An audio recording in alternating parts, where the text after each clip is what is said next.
Assalamualaikum warahmatullahi wabarakatuh. Perkenalkan, nama saya Muhammad Tafirozak, absen 13 dari kelas 11 IPA 6. Di sini saya akan menjelaskan tentang modernisasi dan perkembangan imperialisme Jepang.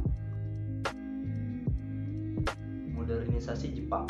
Pada tahun 1639, Shogun Tokugawa menjalankan salah satu kebijakan, yakni kebijakan Sakoku. Sakoku atau politik isolasi adalah kebijakan menutup diri terhadap bangsa asing agar budaya mereka tidak dirusak oleh bangsa asing. Kebijakan ini berlangsung selama 2,5 abad. Latar belakang dari ditetapkan kebijakan ini adalah yang pertama, pemerintah Shogun Tokugawa merasa terancam dengan kehadiran misionaris Spanyol dan Portugis. Yang kedua, mempertahankan supremasi Tokugawa atas pesaingnya, yakni Daimyo Tozawa. Pada tanggal 31 Maret 1854, tibalah Komodor Matthew C. Perry dengan kapal hitamnya di Jepang.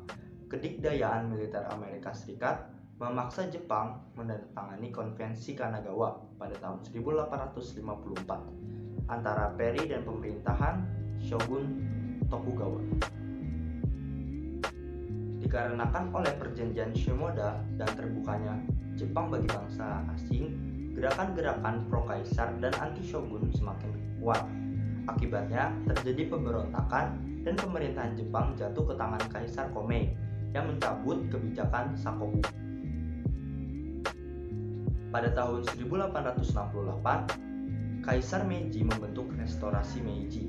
Akibatnya, Jepang dapat menjadi negara modern karena perubahan pada struktur politik dan sosial Jepang. Perubahannya di bidang pendidikan antara lain, yang pertama, wajib belajar bagi seluruh generasi muda bangsanya. Yang kedua, dididik cinta tanah air dan Bushido. Yang ketiga, mengirim pemuda Jepang untuk belajar dan sekolah di luar negeri.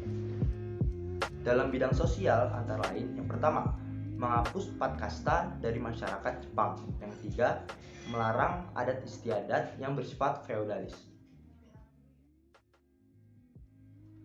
Dalam bidang politik, yang pertama, memindahkan ibu kota dari Kyoto ke Tokyo yang lebih strategis. Yang kedua, bentuk negara diubah menjadi monarki konstitusi. Yang ketiga, sistem hukum dan konstitusi mengikuti Jerman. Dalam bidang militer antara lain yang pertama, meniru sistem strategi militer serta membeli peralatan perang dari bangsa barat. Yang kedua, wajib militer pada usia 21 tahun. Dampak dari modernisasi Jepang antara lain yang pertama, berkembangnya industri Jepang dengan pesat. Yang kedua, jumlah penduduk yang semakin banyak, jumlah penduduk bertambah banyak sementara lahan semakin sempit. Yang ketiga, saling berlomba-lomba untuk mendapatkan daerah jajahan. Imperialisme Jepang. Ambisi menjadi negara imperialis membuat Jepang terlibat serangkaian perang dengan negara-negara lain. Perang pertama yang sekaligus menandai dimulainya praktik imperialisme Jepang adalah Perang Sino-Jepang, diikuti dengan Perang Rusia-Jepang yang dimenangkan oleh Jepang. Sikap ekspansi Jepang membuat dirinya diembargo ekonomi dan minyak bumi oleh Amerika Serikat. Jepang lalu memutuskan untuk menguasai sumber minyak bumi baru di Asia Tenggara dan Asia Selatan. Namun sebelum itu Jepang telah lebih dahulu melakukan serangan mendadak pada pangkalan Angkatan Laut AS Amerika Serikat, yakni Pearl Harbor.